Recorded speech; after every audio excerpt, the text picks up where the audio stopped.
I started writing fiction about 13 years ago now, and I still can't remember what first drew me to the keyboard to start writing, but all I knew is I had a story that I wanted to write and had to get it out.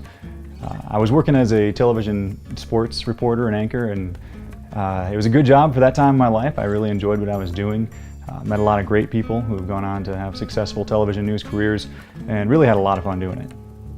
Tomorrow, the Twins will be picking their players of the future along with the rest of the Major League teams in the 2004 amateur draft. When I started writing fiction in my free time, everything changed.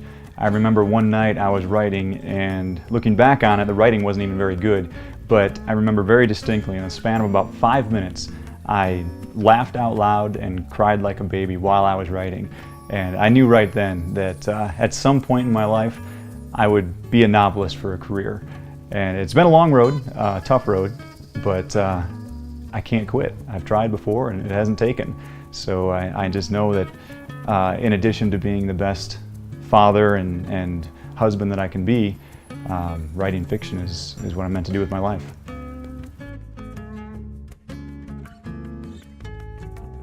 I guess it was about 3 years ago now that a bump started to develop on the left side of my forehead, and it turned out to be nothing, but at the time my imagination kind of ran wild, and I started wondering if maybe there was something seriously wrong with me and if it could be some sort of cancer that would end up killing me.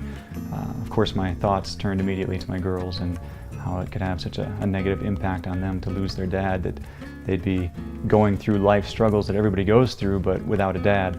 And I knew I needed to do something about that, and my way of dealing with it was to write a story. And The Town with No Roads is at its core that attempt that I made to guide my girls while I was gone, and to try to leave a legacy for them.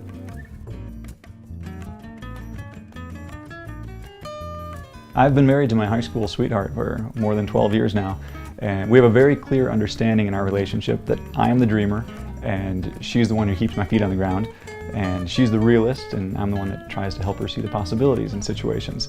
But I'm not ashamed to say I'm a dreamer, and my current dream, the dream I've had for quite a while now, is to be able to consistently write meaningful, impactful stories that people can read and maybe it'll make a difference in their life. I'd also like to use my public speaking experience to go to writers' conferences or wherever else they'll listen to me and talk about my long road to publication and encourage people who are in that same road right now. And if I can do those things and maybe make a little bit of difference in people's lives, then what else can a guy ask for?